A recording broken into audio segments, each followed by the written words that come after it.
tous. Donc, je vais vous présenter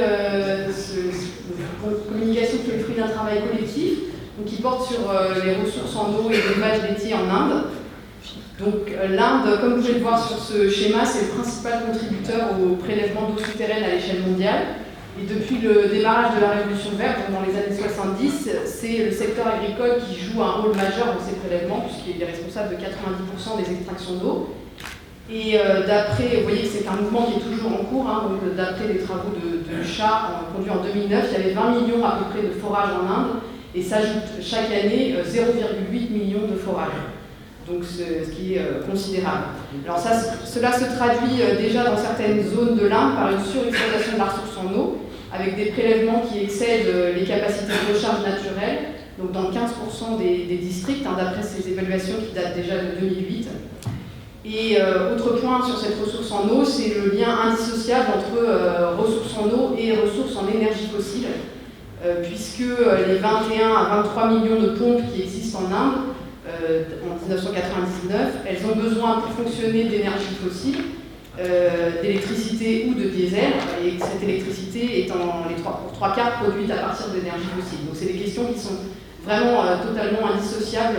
en Inde que l'irrigation d'un côté et l'énergie fossile de l'autre.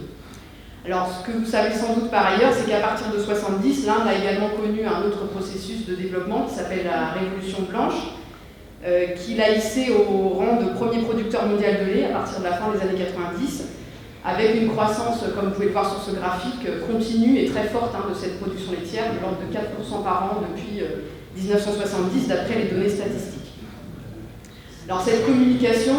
on va s'intéresser au lien entre ressources en eau et élevage laitier en Inde, en adoptant 3 perspectives complémentaires.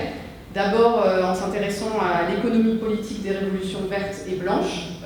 ensuite en s'intéressant aux consommations d'eau et d'énergie fossile pour pomper cette eau d'irrigation dans l'élevage laitier indien. Et puis enfin, dans une dernière partie, on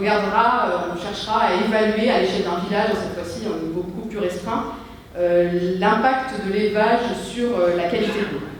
Alors d'un point de vue des données, des méthodes utilisées pour les résultats que je vous présente aujourd'hui, on s'appuie à la fois sur des données statistiques à l'échelle de l'Inde, donc des données macro à l'échelle de l'Inde, sur de la littérature existante, des travaux qui ont été conduits en particulier sur les consommations d'eau de l'élevage laitier, pour la deuxième partie de cette présentation, et puis aussi sur des travaux qu'on a conduits avec notre équipe dans 7 cantons de l'Inde, qui débouchent sur la modélisation d'exploitations type représentant la diversité des exploitations dans ces 7 cantons. Alors, tout d'abord, qu'est-ce que la Révolution verte? Peut-être en quelques mots. Donc, la Révolution verte, elle a pour objectif de construire l'autosuffisance céréalière du pays à partir des années 70. Et elle s'appuie, alors sur le plan technique, sur 3 ingrédients qui permettent, en fait, c'est une intensification, 3 éléments techniques qui vont permettre d'intensifier la production, donc de produire plus par hectare, avec 3 ingrédients que sont des semences, des variétés améliorées, des variétés plus productives de céréales en particulier, des engrais de synthèse, et 3e ingrédient qui nous concerne particulièrement aujourd'hui, l'eau d'irrigation, qui va être une eau d'irrigation qui est de plus en plus pompée dans les forages, qui est donc une eau souterraine. Et sur le plan socio-économique, cette révolution verte correspond à un système d'achat et de redistribution publique d'une partie des céréales qui sont produites, qui vont être distribuées aux populations les plus vulnérables dans le cadre de programmes d'aide alimentaire. La révolution blanche, de l'autre côté, elle partage quelque part avec la révolution verte l'objectif d'atteindre l'autosuffisance, cette fois-ci non pas céréalière mais laitière à l'échelle du pays. Mais les moyens vont être assez différents. En fait, la Révolution blanche, c'est d'abord la mise en place d'un vaste réseau coopératif de collecte, transformation et distribution des produits laitiers à l'échelle de l'Inde, en mettant en relation les producteurs et les consommateurs situés dans des zones urbaines, en maîtrisant les questions sanitaires. Et viennent ensuite, dans un deuxième temps, des changements plutôt techniques en élevage laitier, donc qui sont des choses qu'on a déjà évoquées depuis ce matin, à la fois des questions d'amélioration génétique, de changement de l'alimentation, avec en particulier de plus en plus de concentrés utilisés, et les soins vétérinaires. Mais l'idée de la Révolution blanche, par rapport à la Révolution verte, c'est aussi d'offrir une voie alternative d'accroissement de la productivité à l'hectare dans les régions où, pour les foyers ruraux, qui, pour diverses raisons, sont restés relativement à l'écart de la Révolution verte. Donc il y avait vraiment cette idée, derrière la Révolution blanche, quelque part d'un objectif de développement rural et de création d'emplois, donc d'offrir des possibilités d'accroissement de cette productivité à l'hectare pour les populations qui sont restées un peu à l'écart de cette Révolution verte. Alors on voit sur ce graphique l'importance de cet élément-là. Pourquoi est-ce qu'il faut accroître cette productivité à l'hectare? Parce que, contrairement par exemple au contexte français, en Inde, les exploitations ne cessent de se réduire en taille, et si on les ramène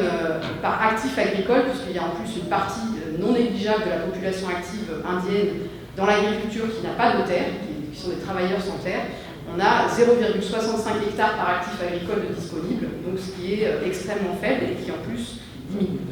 Alors, donc, qu'en est-il dans les faits? Est-ce que cette Révolution blanche a vraiment permis de toucher des régions et des familles qui étaient plutôt restées à l'écart de la Révolution verte?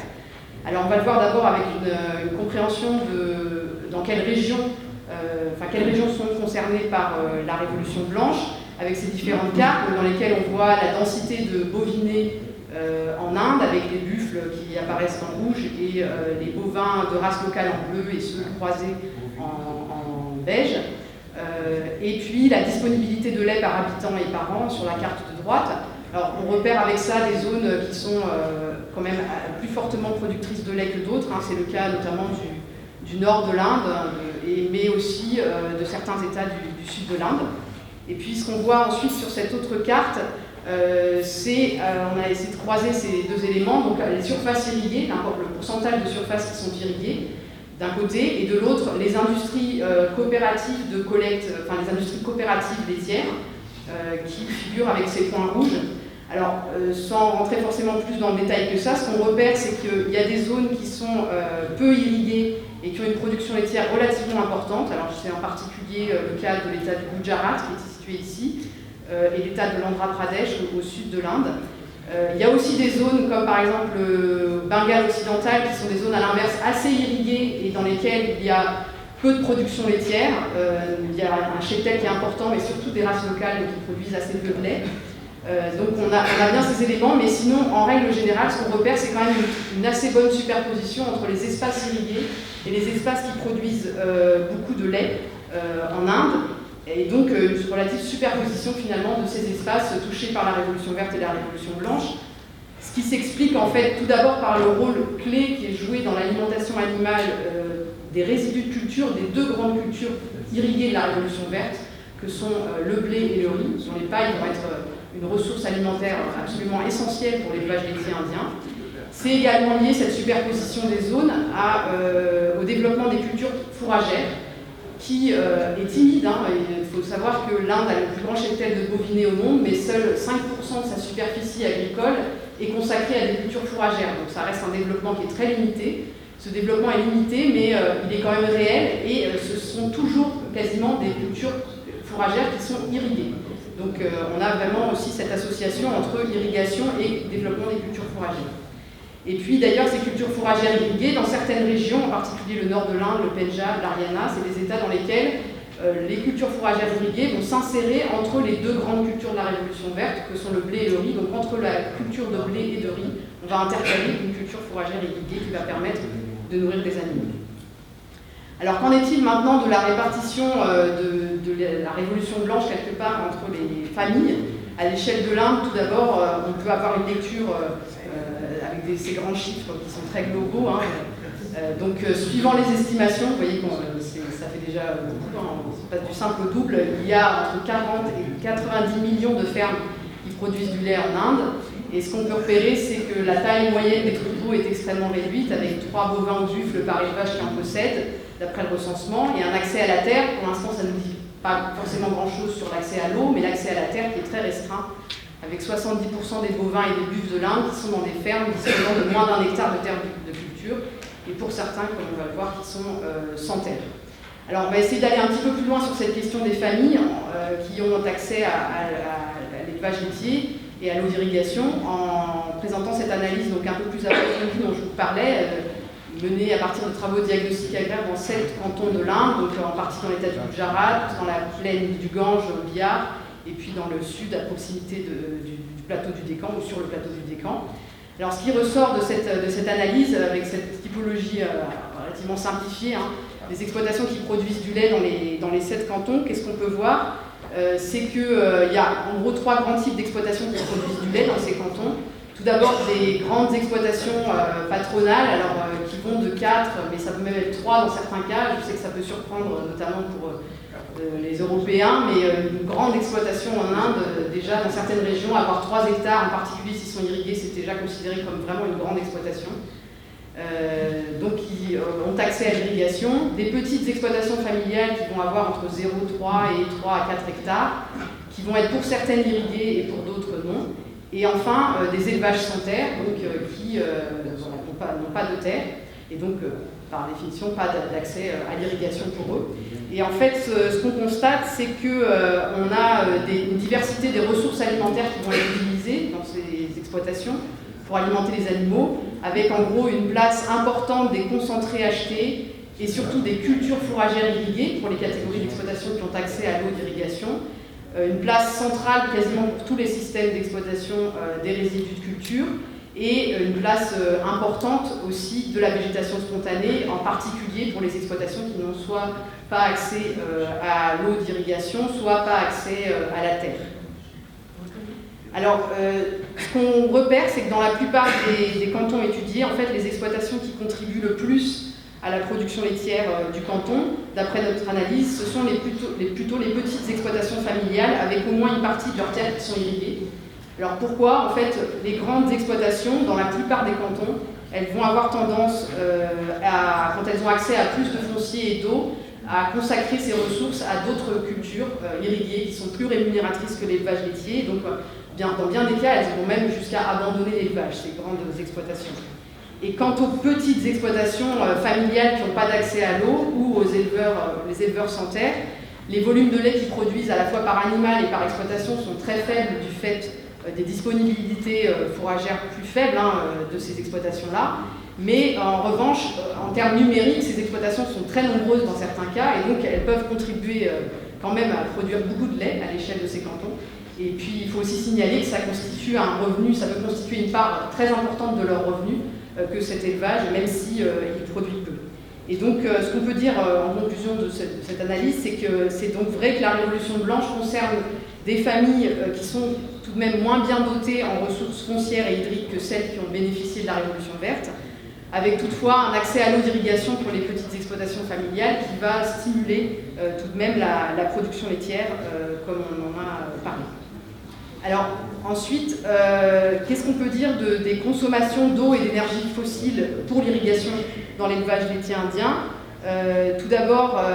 en s'appuyant sur des travaux de la littérature, ce qu'on repère dans un travail qui a été conduit par Amarasinghe et al. Notamment, c'est le fait que l'eau consommée pour l'irrigation, pour la production de fourrage et de concentré et pour l'abreuvement est équivalente à l'échelle de l'Inde à la consommation d'eau pour la production de canne à sucre et de blé. Donc ça représente 10 à 12% des consommations totales par les activités agricoles, donc c'est quand même loin d'être négligeable. Et ensuite, il y a plusieurs travaux qui s'intéressent à l'efficience d'utilisation de l'eau souterraine. Alors on voit qu'il y a des valeurs qui sont diverses, suivant les travaux, entre en gros 1 et 50 centimes de dollars par mètre cube d'eau produit dans l'élevage laitier. Donc c'est variable entre les études, probablement du fait des variabilités des méthodes qui sont employées, aussi des terrains sur lesquels ils travaillent, des échelles sur lesquelles ils travaillent. Mais ce qu'on peut repérer aussi, c'est que, en tout cas les 2 premiers travaux, ce qu'ils repèrent, c'est que l'élevage laitier se situe plutôt dans la fourchette basse des efficiences, c'est-à-dire que utiliser l'eau souterraine d'après ces calculs pour produire du lait est moins efficient que l'utiliser pour faire des légumes par exemple, ou de la pomme de terre. Alors ensuite, pour ce qui est de la consommation d'énergie fossile, donc on a cherché à évaluer les consommations d'énergie fossile directes et indirectes dans 4 systèmes contrastés en Inde, issus de ces travaux dont je vous ai parlé précédemment. Donc on va s'intéresser ici à tout d'abord des petites exploitations familiales qui sont situées dans une zone sans irrigation, donc qui vont disposer d'une vache de race locale produisant 150 litres de lait par an, avec une productivité qui est très faible. Ensuite, un élevage sans terre dans une plaine irriguée, donc plutôt dans la plaine du Gange, qui va disposer d'une bufflesse produisant 600 litres de lait par an. Ensuite, une petite exploitation familiale avec accès à l'irrigation, donc il y a 0,3 hectares cultivés, et qui va élever 2 bufflesses qui produisent chacune 1000 litres de lait par an. Et enfin, une grande exploitation, voilà, qui reste petite par rapport à d'autres choses qu'on a évoquées récemment, mais une grande exploitation patronale avec irrigation, donc qui a presque 7 hectares de culture irriguée, qui va du coup pouvoir consacrer plus de surface à la culture de fourrage, et qui dispose de 7 vaches croisées qui vont produire chacune 2500 litres de lait par an. Alors ce qu'on observe, donc ici, ce sont les consommations d'énergie fossile totale par litre de lait, donc en mégajoules par litre de lait. Donc ce qu'on observe, c'est que c'est variable entre ces catégories d'exploitation, avec des consommations qui sont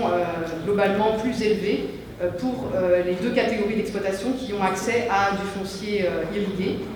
Ce qu'on constate aussi, c'est que ces consommations sont très élevées par litre de lait par rapport aux données de la littérature qui vont sont fournies ici, où on a des comparaisons avec des systèmes à très faible niveau d'intrant, donc au Mali avec 0,1 mégajoule par litre de lait,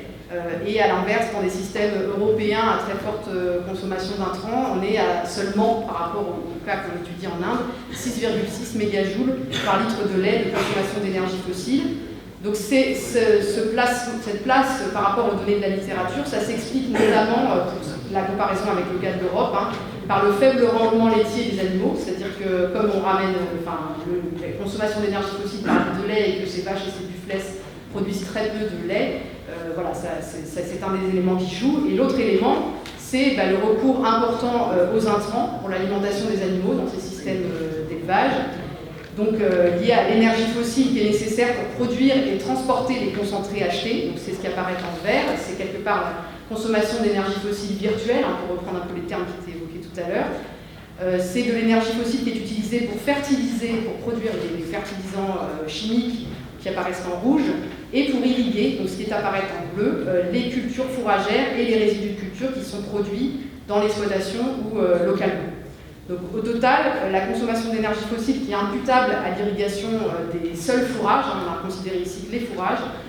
représente 6 à 20% de la consommation d'énergie fossile pour les 3 systèmes qui sont situés en zone irriguée, ce qui là aussi est loin d'être négligeable, on voit que cette contribution est importante. Et en conclusion de cette partie-là, ce qu'on peut dire, c'est que l'élevage laitier apparaît comme assez faiblement efficient par rapport à l'eau d'irrigation, l'eau souterraine d'irrigation et aussi par rapport à l'énergie fossile. C'est à mettre en relation avec la faible efficience de l'agriculture indienne en général par rapport à ces critères, pas seulement de l'élevage laitier, qui s'explique par des conditions de prix et surtout des subventions qui sont absolument pas incitatives par rapport à ces critères,